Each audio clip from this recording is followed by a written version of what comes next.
자, 같이 읽어볼까요? 시작. 심령이 가난한 자는 복이 있나니 천국이 그들의 것이니요. 자, 산상수 세 번째 시간입니다. 지난주에는 여름성경학교 하니라고 했는데요. 첫 번째 복인 가난에 대해서 이야기하고자 합니다. 하나님께서 주시는 은혜가 있기 원합니다. 예수님의 산상설교의 첫 마디부터 우리는 굉장히 장벽에 부딪히게 됩니다. 복이 있다라는 선언까지 좋았습니다. 왜냐하면 그 영어는 동사가 먼저 시작이 되잖아요. 헬라어도 마찬가지예요. blessed. 그러니까 먼저 시게 복이 있다 선언해요. 근데 그 복이 있다는 선언까지는 좋았는데 괜찮아요. 근데 심령 즉 마음이 가난해야 한다고 애초부터 처음 설교의 시작이 돼버려요. 그게 좀 그래요, 사실. 왜? 가난이라는 단어가 주는 부정적인 게 있잖아요. 우리 마음 가운데. 하나님께서 오늘 저에게 충분하고 풍족한 영적인 생명의 삶을 주시지 않았다면 제가 어떻게 이 말씀을 준비하면서 이 가난이라는 단어를 저한테 적용해보면 어땠을까라는 생각 좀 해봤어요. 사실 제 내면 깊숙이 한번 관찰을 해봤죠. 저는 40대 중반이에요. 딱 40대 중반이에요. 45살. 저는 한 번 부하게, 부자다, 이렇게 살아본 적은 없어요. 뭐 정원 딸인지 뭐 이런 거 살아본 적이 없어요. 여러분들도 뭐 어떤지 모르겠지만, 저는 또 지금은 여러분들 나이처럼 굉장히 뭐 사회적으로 볼 때 뭐 부자, 뭐 이런 식으로 올라갈 수, 돈을 굉장히 많이 벌 나이인 것 같아요. 제 주변의 사람들이 그렇더라고요. 그런데 하나님이 부르셨다는 이유 하나로 저는 신학교 때부터 하나님만 바라보고 살아왔지 돈하고는 살아본 적이 없습니다. 어릴 때에도 굉장히 가난했어요. 너무 가난하진 않았지만 그래도 어머니가 계셔서 죄송하지만 어릴 때 아버지께서 이제 돈 벌러 사우디에 가시고 어머님 팔주부에 계시고 외갓집에서 살았던 적이 있었습니다. 아버지는 돌아오셨지만 환경은 그다지 그렇게 많이 좋아지지는 않았던 것 같아요. 그리고 좀 컸고 감사하게도 집이 생기긴 했지만 그러나 그 집이 어떤 환경적으로 그렇게 저한테 교육적으로 좋은 집은 아니었어요. 그리고 동네 분위기도 좀 그랬고요. 그런 다음에 이제 대학에 딱 들어갔는데 신학생이라는 이유 하나로 그냥 교회에서 봉사하지 알바나 그런 걸 뛸 수가 없었어요. 그리고 군대 갔다 오니까 IMF 딱 터지고 완전히 쫄딱 망했습니다. 그리고 정말 제가 태어나면서 경험 옛날 그 70년대 후반에 그 경험했던 그 상황들 푸세식 화장실이 있는 재래식 화장실이 있는 그런 곳에서도 생활을 해보고 반지하에서도 생활을 해보고 그랬습니다. 돈 벌 생각도 있었어요. 근데 하나님께서 부르신 것에 대해서 그냥 따라가기만 했습니다. 하나님께서 뭔가 있겠지. 결혼해서도 마찬가지였어요. 돈 하나도 없이 결혼했습니다. 500만 원 가지고서 결혼했어요. 1000만 원 가지고 결혼했습니다. 예, 한 병에 22만 원짜리 다세대 주택에서 시작을 했죠. 물론 하나님께서 부어주셨습니다. 근데 월급이 70만 원에서부터 시작됐고 120만 원? 200만 원 넘어온 적이 거의 없었습니다. 그리고 이제 30 중반, 35살이 됐는데 그때서야 200 후반 정도 부업사로 월급을 한 5년 받았어요. 근데 뭐 200, 여러분들 아시죠? 여러분들 저보다 많이 버실 거예요. 300 번다고 해. 300 안쪽 번다고 해. 뭐 모을 수 있습니까?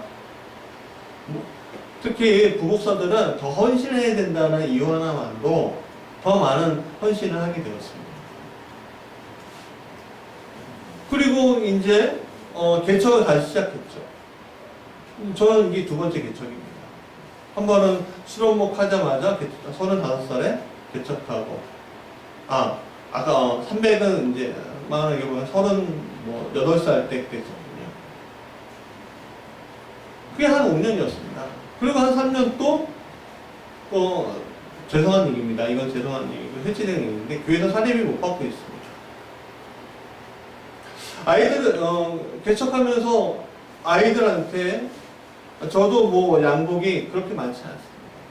예전에 개척할 땐 양복 2벌로 바뀌기도 하고요. 그리고 아이들 자라오면서 새 옷을 많이 사주 본 적이 없습니다. 찬이 이래한테 고맙죠. 왜냐하면 새 옷을 많이 사줘 본 적이 없습니다. 그래서 만족하면 살았어요. 미안하죠, 뭐, 사실. 어쩌다가 여행을 가도요, 여행을 좋아하니까 여행 가도, 어떻게 하면 최소의 비용으로 여행을 하니까 그 고민을 했습니다. 그 우스갯소리로 제주도에 가 구내식당 갔다는 얘기가 거기서 나온 겁니다.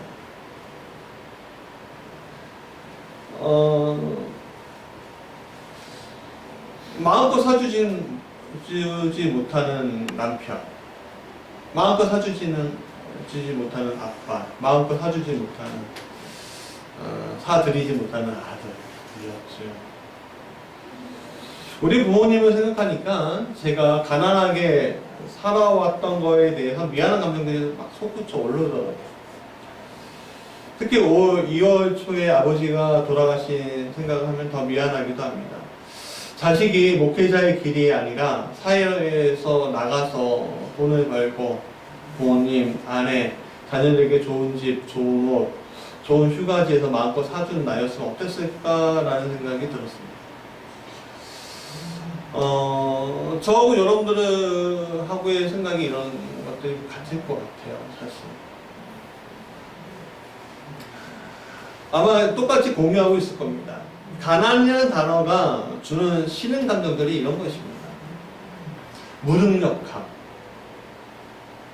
할 수 없음, 그리고 거기 나오는 미안함, 더 가면 증오까지 가지. 그런 거예요. 그런데 오늘 예수님은 첫 마디부터 가난이라는 단어를 주고 있습니다. 첫 번째 단어가 가난이에요. 자, 첫 번째 한번 읽어볼까요? 시작. 왜 예수님은 가난이라는 단어를 넣었을까? 제가 원어 성경을 좀 찾아봤습니다.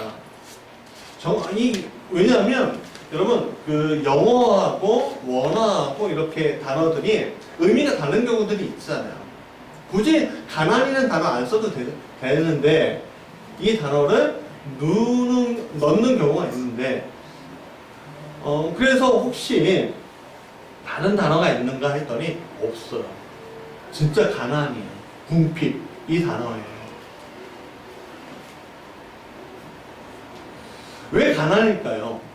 가난하면 무슨 일이 생기기 때문에 저는 유진 피터슨이 쓴 그 메시지 신약편의 성경을 보면 좀 더 명확하게 느낄 수 있는 게 되었는데 이렇게 얘기하더라고요. 우리 같이 읽어볼까요? 시작. 벼랑 끝에 서 있는 너희는 복이 있다. 너희가 작아질수록 하나님과 그분의 다스림은 커진다.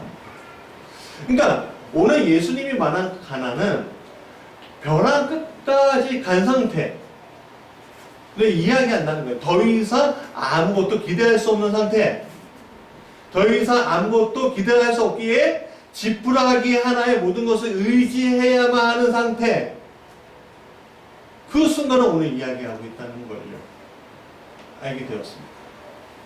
근데 여러분 오늘 본문에 대해서 정확히 보면 이런 질문을 할 수가 있어요. 오늘 성경은 심령의 가난, 마음의 가난에 대해서 이야기하고 있습니다.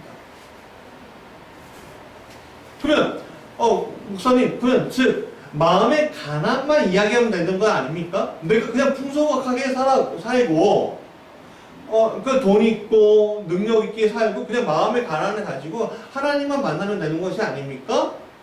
그렇게 이야기할 수 있어요. 그냥 오늘 본문만 보면. 근데 여러분, 평행 본문이라는 게 있습니다.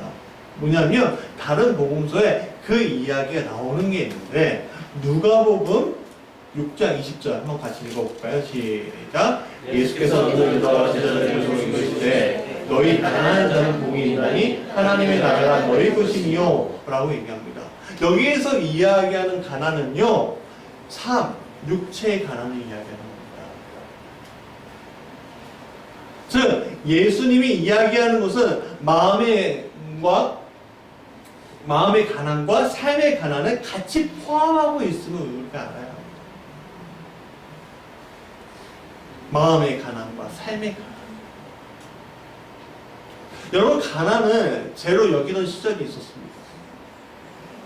특히 이 자본주의와 자유주의화 된 우리나라에서는요, 가난은 죄였습니다.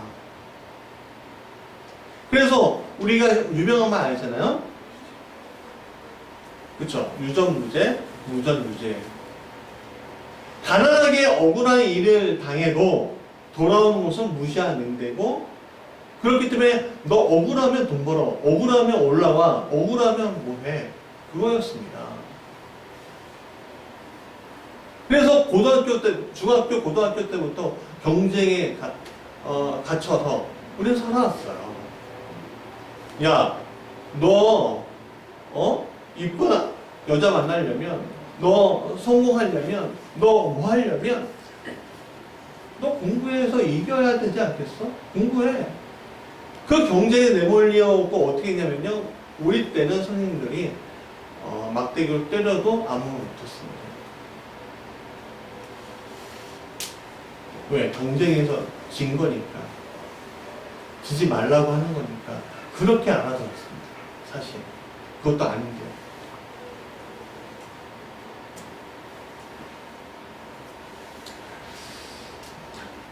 영화 기생충 여러분 보셨어요? 네, 저도 봤는데 거기 디우라는 청년이 나오죠.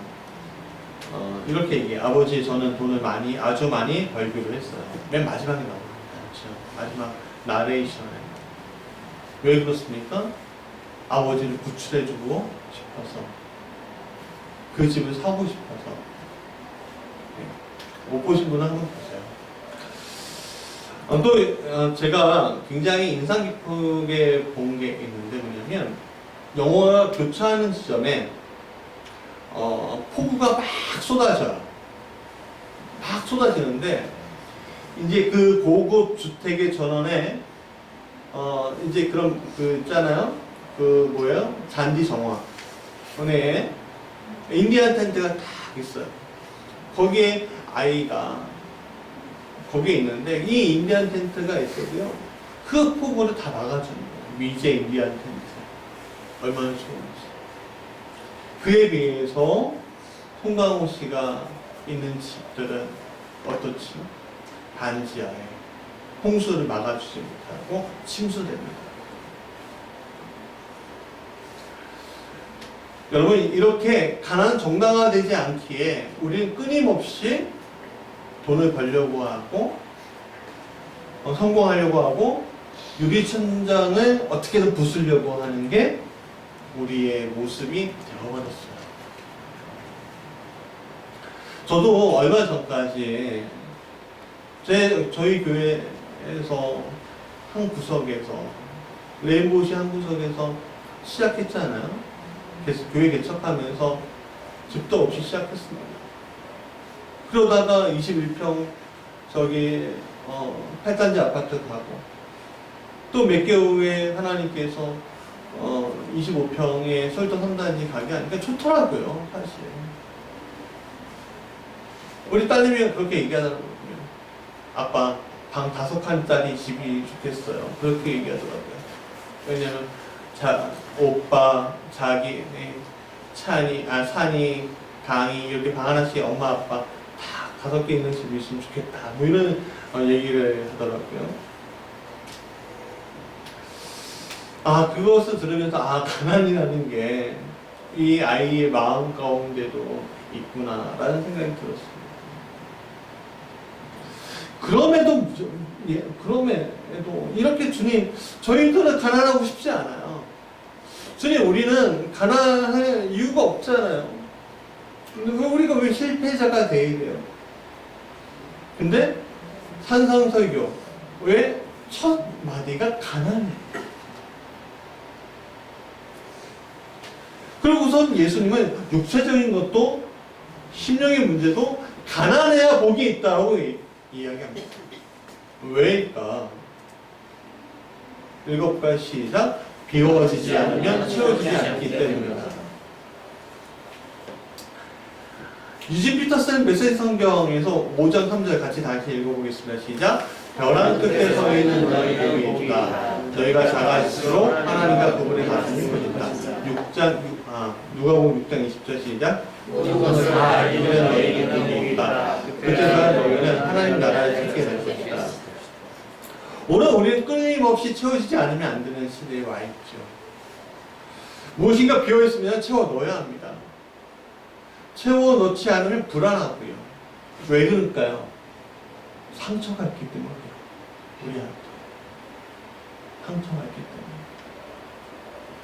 그러니까 이 상처가 있기 때문에 불안으로부터 자유롭지 않게 돼요.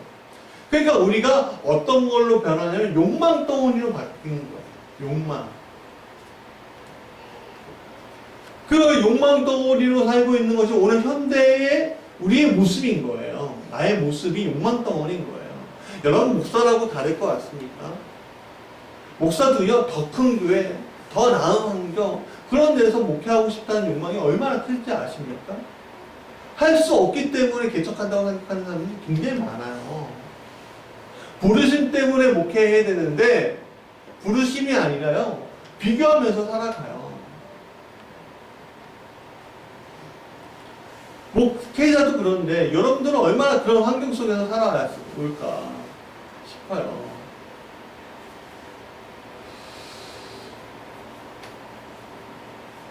그도 그럴 것이, 그렇게 살지 않으면 안 된다고 사회에서 가르치고 있어요. 어릴 때부터. 성공하지 않으면 실패자야.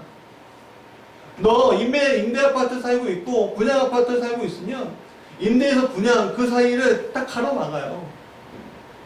여러분, 어저께 제가 설교 준비하면 뉴스 하나 딱 들었는데 너무 웃긴 거 봤어요. 아파트 한 동이 있는데요, 1층부터 4층 다니는 임대 아파트고요, 그 이후서부터 분양 아파트예요. 근데 엘리베이터가 분리되고 있어요. 여러분, 이게 말이 돼요? 말이 된다고 생각하세요? 그래서 이 임대 아파트에 사는 사람은 밑에가 커피숍에 있는 거기는 먹지도 못하고요.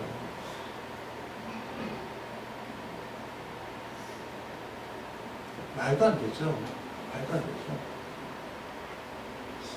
그 어느 동네에 가니까요, 이런 쪽지가 하나 있어요. 우리 지역에 행복주택이 들어오면 그 행복주택이 들어오는 사람들은 사회 초년생이라고 하지만 거기에 보면은 소년범에서 아니면 소년원에서 나온 사람들이 있고, 아니면 고아원에서 이렇게 나와갖고, 그리고 우리 지역이 불안해지고 그렇습니다. 이거 절대 반대해야 합니다. 집값 떨어집니다. 그게 오늘 우리의 모습이지. 그들은 실패자라는 거예요. 어쩌면 우리가 다 실패자일 수도 있어요. 여기 있는 사람들. 여러분들 큰 교회 안 다니시면 그 실패자 아니에요? 그래? 그렇잖아요. 큰 교회에서 오신 어떤 분들은요, 참 이상해요. 저도 큰 교회 부목사였지만, 큰 교회에서 이렇게 하신 분들이요, 작은 교회 이렇게 방문하면요, 뭔가 조금, 우리가 도와주는 교회, 이런 게 있나, 생기는 것 같아요. 여러분, 큰 교회 다니는 것보다 작은 교회 다니는 게 더 복된 겁니다. 능력 없는 교회가 능력 있는 교회보다 훨씬 나은 거예요. 창세기의 야곱은 욕망덩어리였습니다. 억울하게 몇 초 차이로 둘째로 태어났죠. 아버지의 유산을 형 에서에게 다 빼앗길 것 같았습니다. 그리고 아버지 이삭은요, 늠름하고 건강한 사냥꾼 에서를 너무너무 좋아했어요. 에서가 주는 고기를 이삭은 좋아했습니다. 남자들 다 고기 좋아하잖아요. 물론 야곱은 어머니 리브가에서 사랑을 받았지만 어머니는 여자였어요. 그냥 힘이 없는, 결정권이 없는 여자였죠.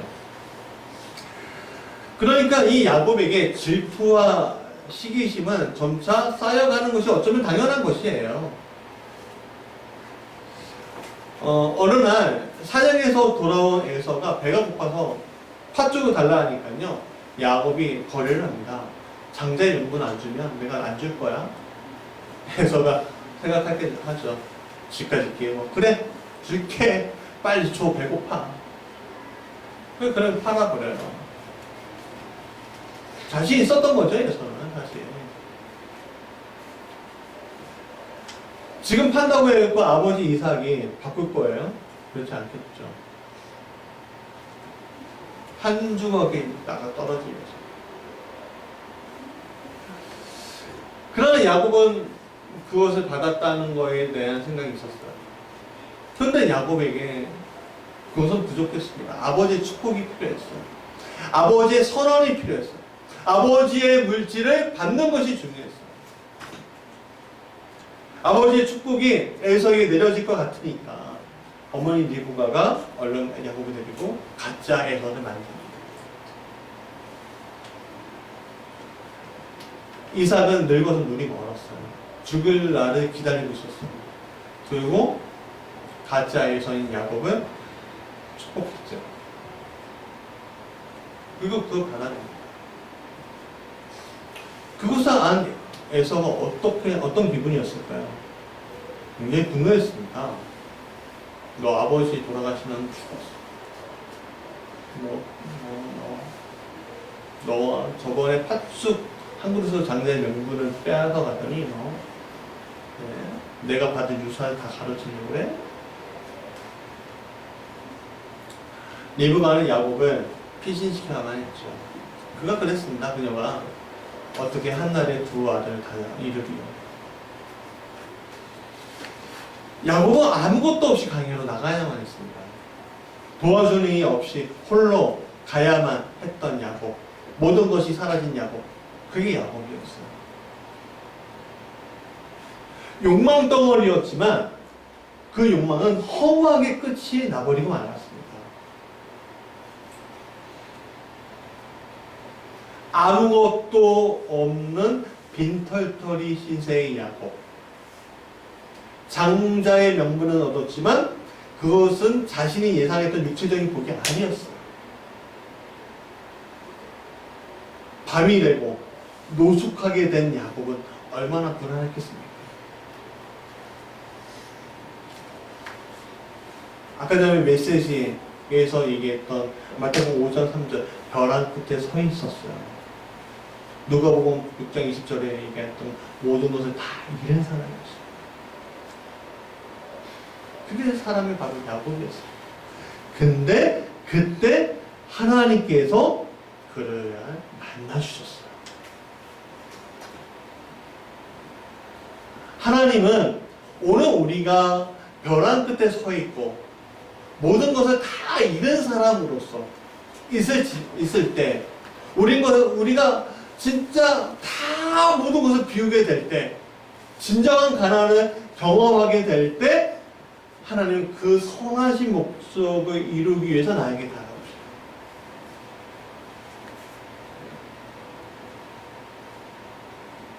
하나님은 그 선하신 목적을 이루시기 위해서 야곱처럼 우리를 비우게 만드셔요. 왠지 아십니까? 오늘 우리가 가는 길이 욕망으로 가고 있는, 그래서 죄 안에서 사망으로 가고 있는 그 길 가운데 있기 때문에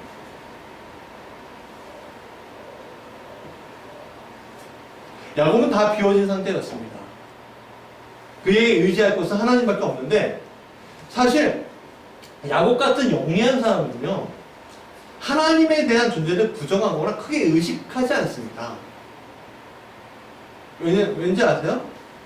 잔머리라고 얘기할 수 없어요.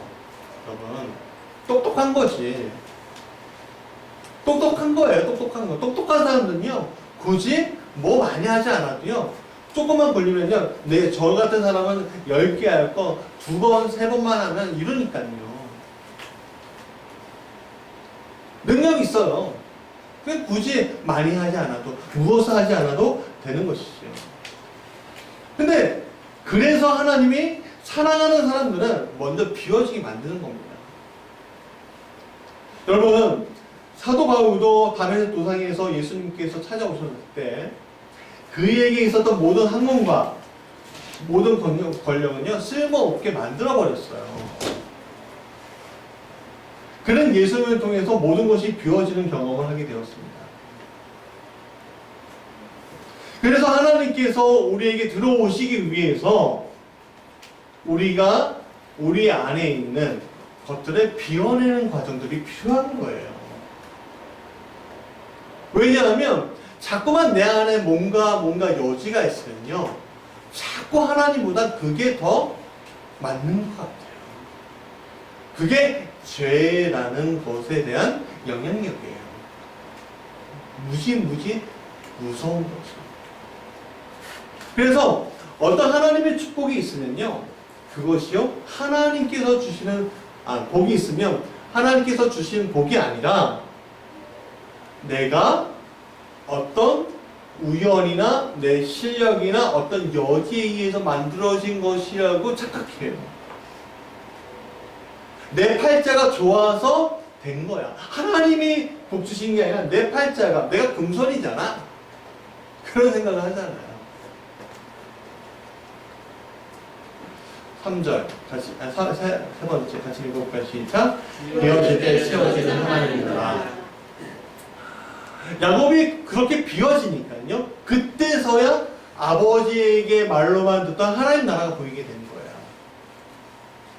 자, 12절부터 15절까지 같이 읽어보겠습니다. 시작. 꿈의 분줄 터닥가기가 땅에 서 있는데 그 꼭대기가 하늘에 나왔고, 또 분줄 하나님의 사자들이 그 위에 올라가고 있다고, 또 분줄 여호와께서 그 위에 서서 이르시되 나는 여호와니 너의 조국 아브라함의 하나님이요 이삭의 하나님이라. 내가 누워있는다면 내가 너와 내 자손이 되시니 내 자손이 땅에 티끌같이 되어 내가 서쪽과 동쪽과 북쪽과 남쪽으로 뻗어나갈 터니요 땅의 모든 족속이 너와 내 자손을 말미암아 복을 얻으리라. 내가 너와 함께 있어 내가 얻을 것 같으니 너를 일으키며 너를 이끌어 이 땅으로 돌아오게 하리라. 내가 너에게 허락한 곳을 다 이기기까지 너를 정하지 아니하니까 하시니라. 아멘. 여러분, 비터더리 신세, 아무것도 없을 때, 벼랑 끝에 있을 때, 결국 우리에게 의지할 수 있는 것이 하나님밖에 없을 때, 그때서야 비로소 내 안에 있는 죄가 보입니다. 하나님이 용서 없이 살아갔던 내가 보이는 거죠. 그래서 그게 복이 있는 거예요. 가난할 때 그래서 복이 있는 거예요. 하나님 용서 없이 죽어러 가는 인생길에 예수님을 만나 더 이상 죽으러 가지 않을 수 있게 되는 거예요. 하나님 나라의 죄인에서 하나님 나라의 백성으로 되는 계기를 얻습니다. 가난해지고. 그렇다고 여러분들 재산 지금 있는 거 다 팔고 뭐 하고 그런 얘기가 아니에요. 오늘 우리가 중심이 가난해져야 한다는 걸 하나님 보여주세요. 여러분, 사울도 이 복이 임하니까 핍박하러 가던 다메섹 땅에서 오히려 예수님을 증거하게 되고 핍박을 당하는 사람이 되었습니다. 서영교라는 분의 간증입니다. 저는 이렇게 얘기해요. 작은 시골 마을에서, 산골 마을에서 4남매 좀 막내로 태어나셨대요. 도시로 그냥 읽어드릴게요. 도시로 떠나는 형제와 친구들을 따라 인근 도시의 학교로 가게 되었습니다. 그런 중 저희 형제를 뵈러 큰 누나가 백혈병으로 돌아가시는 사건에서 저희 짜증과 투정 때문에 스트레스를 받다 돌아가셨다는 죄책감으로 방황하기 시작했습니다. 하나님을 몰랐던 저는 세상 쾌락을 지키기 위해서 돈을 쫓아 20대 중반까지 돈이 되는 일이라면 무엇이든 다 하였습니다. 동업하다가 일이 잘못되면 남 탓을 했고 교만과 허세로 가진 것 없고 나보다 부족한 사람들을 무시하며 살아왔지만 세상에서 맺었던 관계 속에서 위로를 얻을 수 없었고 이 관계를 회피하기 위해 무조건 상경했습니다. 여전히 각종 불법을 하면서 불안했고 선배의 도움으로 회사에 낙하산으로 입사했으나 탐심 때문에 직장에서도 불화를 낳게 되었고 결국 3차례 망하는 사건을 겪고 나서야 근거 없는 자신감을 상실했습니다. 지인의 투자로 다시금 일어설 기반이 마련되었지만 이미 제 속에서 병적인 무기력과 우울증이 찾아와 있었습니다. 이번이 마지막이라는 생각으로 일어서고자 했으나 하나님을 몰랐기에 떨어진 자존감과 두려움은 쉽사리 회복되지 않았고 오랫동안 알아온 동생의 전도로 교회에 오게 되었습니다. 목사님의 설교 말씀, 목장 나눔을 통해 조금씩 교회 공동체의 마음에 기대었고 갈피를 붙잡아 엉켜있던 제 마음이 교회에 오니 평안해짐을 체험했습니다. 붙어만 있으면 하나님일 때 하나님께서 나를 치유해 주시는 말씀을 믿으며 공예배와 목장 예배를 빠지지 않았더니 기복적인 기도에서 공동체를 위한 기도와 제 마음의 평안을 위한 기도로 점차 바뀌게 되었습니다. 두려워 말라, 내가 너와 함께합니다.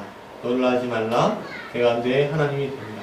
내가 너를 굳세게 하리라, 참으로 너를 도와주리라. 참으로 나의 의로운 오른손으로 너를 붙들리라. 공동체에 속한 지 2년쯤 지나 사랑부를 섬기기 시작했습니다. 지적 장애인들을 섬기는 동안 제 많고 여전히 두려움에 떨고 있는 제가 하나님이 보내신 그들의 사랑으로 양육되는 것을 느꼈습니다. 회피하고 있던 사업 실패의 책임이 드러나게 되었고 지체들의 오픈한 후 두려운 마음 가운데 책임지는 적용을 하였더니 제 수준에 맞게 빚을 경감해주는 은혜를 주시고 일상의 작은 두려움까지 평안으로 바꾸어 주셨습니다.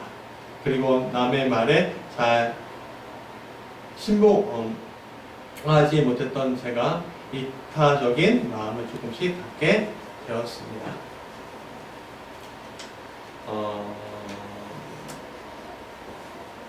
말씀의 결론입니다.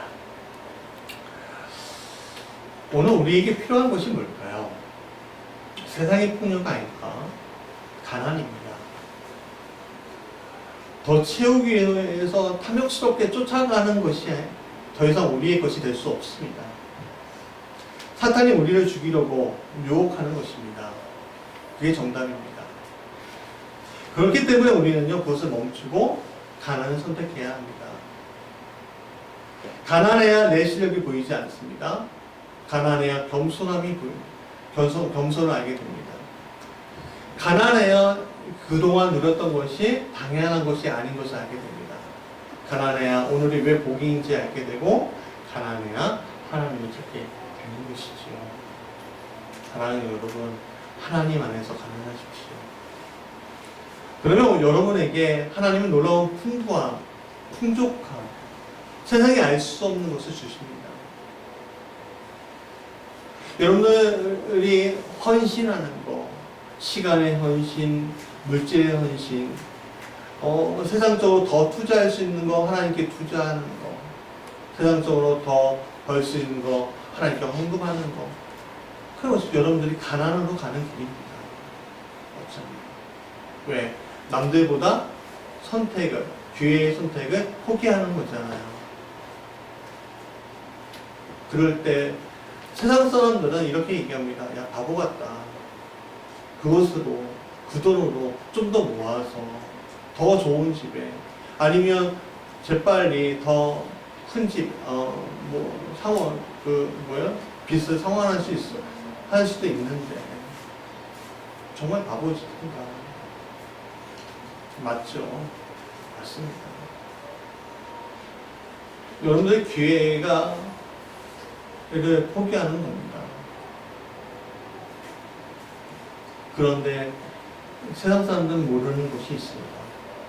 하나님이 주신, 내가 가난을 선택해서 하나님이 주신 풍족함, 내가 가난을 선택해서 하나님이 주신 그 풍성함을 세상 사람은 모릅니다. 세상이 알 수 없는 그 평안, 세상이 알 수 없는 그 사랑, 그게 여러분들의 삶의 의미 가운데 들어오게 되고 여러분들의 삶의 목적 가운데 들어오게 되고 비로소 하나님 나라가 여러분의 것이 되는 것입니다. 심령이 가난한 자는 곧 영광이 하나님 나라가 그들의 것이니 그 바탕 위에 있을 때 여러분에게 주시는 하나님의 복이 비로소 하나님의 영광을 드러내게 될 것입니다. 그래서 복을 받으십시다.